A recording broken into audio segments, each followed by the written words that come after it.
Everyone, সবাই কেমন আছো? আমরা চলে গিয়েছিলাম জগন্নাথ মন্দিরে। এই স্থানে আমার আসা এই নিয়ে সেকেন্ড টাইম। আজ থেকে 3 বছর আগে আমি এসেছিলাম দুর্গাপুজোর সময়, আবারও আসলাম 3 বছর পর সেই দুর্গাপুজোরই সময়।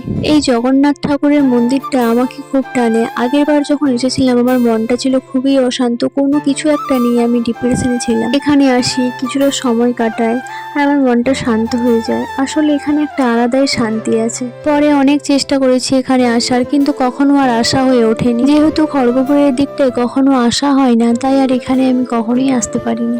এই বছর দুর্গাপূজায় যখন খড়গপুরের এই দিকটায় আসলাম, তখন জগন্নাথ ঠাকুর আমাকে খুব করে টানলো। এই যে দর্শন করে নিলাম, বাস মন একেবারে শান্ত। এখানে ক্যামেরা একদমই অ্যালাউ নেই। পুজোর জন্য অ্যালাউ করেছে না তোমাদের দাদাভাইকে দেখতে পাইনি, সেটা আমি বুঝতে পারলাম না। আসলে তোমাদের দাদাভাই জানতো না যে এখানে ক্যামেরা অ্যালাউ নেই বলে। ও যখন ওখানে দেখেছে যে নো ফটোগ্রাফি, ও তখন ফট করে ক্যামেরাটা বন্ধ করে দিয়েছে। তাই হয়তো দেখতে পাইনি। আবার এটাও হতে পারে যে পুজোর জন্য অ্যালাউ করেছে, আমার ঠিক জানা নেই। সে যে কারণেই হোক না কেন, আমি ঠাকুরের মুখটা ক্যামেরা বন্দি করতে পারলাম। আবার কবে আসবো জানি না। আবারও যেদিন জগন্নাথ ঠাকুর চাইবেন সেদিন আবারও চলে আসবো। ঠাকুর সবাইকে ভালো রাখুন, সুস্থ রাখুন। জয় জগন্নাথ।